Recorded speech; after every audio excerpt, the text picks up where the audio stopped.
90 के दशक के फिल्म स्टार और मॉडल ममता कुलकर्णी को लेकर विवाद कम होने की बजाय बढ़ता जा रहा है। ममता कुलकर्णी के महामंडलेश्वर बनने के बाद से कई सारे लोगों ने नाराजगी जताई है।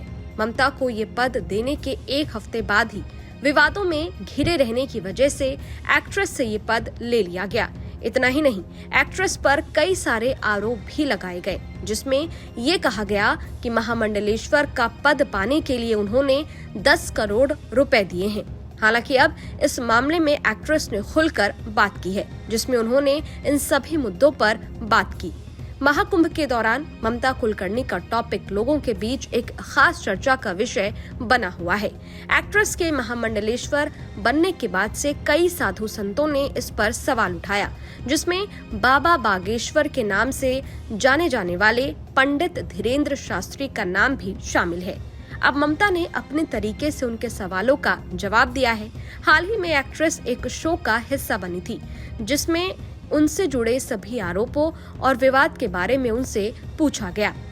शो के दौरान जब एक्ट्रेस से उन पर संतों की तरफ से उठाए जा रहे सवाल के बारे में पूछा गया, तो उन्होंने कहा कि मैं अब इस पर क्या कहूं। उनको महाकाल और महाकाली का डर होना चाहिए।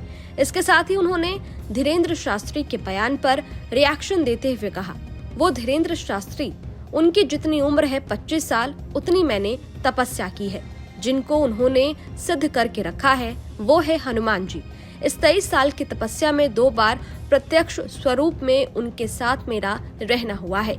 आगे एक्ट्रेस ने कहा कि धीरेन्द्र शास्त्री को मैं बस ये कहना चाहती हूँ कि उनके गुरु के पास दिव्य दृष्टि है, वो जाकर उनसे पूछे कि मैं कौन हूँ और चुपचाप बैठ जाएं। दरअसल धीरेन्द्र शास्त्री महाकुंभ में स्नान करने के लिए गए थे। इस दौरान उन्होंने मीडिया से बातचीत में ममता कुलकर्णी के महामंडलेश्वर बनने पर आपत्ति जताई थी। उन्होंने कहा था कि इस तरीके का पद किसी सच्चे आत्मा वाले को देना चाहिए। उन्होंने कहा कि किसी भी तरह के बाहरी प्रभाव में आकर किसी को भी संत या महामंडलेश्वर कैसे बनाया जा सकता है।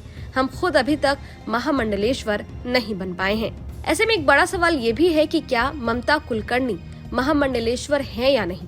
वहीं इस मामले में ममता कुलकर्णी को संन्यास की दीक्षा देने वाली लक्ष्मी नारायण त्रिपाठी ने बड़ा दावा किया है। सुनिए उन्होंने क्या कहा। आज अगर यही ममता इस्लाम कबूल लेती तो ये धर्माचार्य जो बन रहे हैं और जो हैं, ये क्या कुछ बोलते तभी? आज वो सनातनी बच्चा सनातन में आ गया तो सबको पेट में दर्द हो गया। और ऋषि अजय दास को हम कहां से जानेंगे, जिसको हमने उनके ही कुकर्मों के वजह से किन्नर अखाड़े से दूरी बना ली। और वो कौन होता है? किन्नरों ने मुझे आचार्य महामंडलेश्वर बनाया। एक पुरुष किन्नर अखाड़े को महामंडलेश्वर बनाने, आचार्य महामंडलेश्वर बनाने वाला कौन होता है? मेरे सारे किन्नर जितने भी उपस्थित थे, सबने मुझे किन्नर अखाड़े का आचार्य महामंडलेश्वर घोषित किया, उस पद पे बिठाया।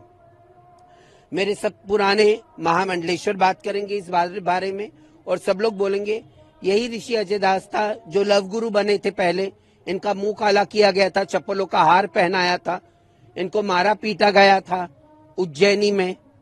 उज्जैन के जितने भी प्रेस मीडिया वाले हैं, इनकी पूरी हकीकत जानते हैं। आज ये चीप पब्लिसिटी जिसे कहते हैं, वो पाने के लिए ये सारा षड्यंत्र किन्नर अखाड़े के खिलाफ हम उनको नोटिस देंगे, मानहानि का दावा करेंगे। पूरा किन्नर अखाड़ा हमारे साथ है और हम किन्नर अखाड़े के साथ हैं। इस वीडियो में फिलहाल इतना ही। ये वीडियो आपको कैसा लगा कमेंट बॉक्स में जरूर बताइएगा। बाकी देश और दुनिया की तमाम खबरों के लिए देखते रहिए न्यूज नेशन। शुक्रिया। न्यूज नेशन अब व्हाट्सएप पर खबरों के ताजा अपडेट के लिए न्यूज नेशन के इस QR कोड को स्कैन करें।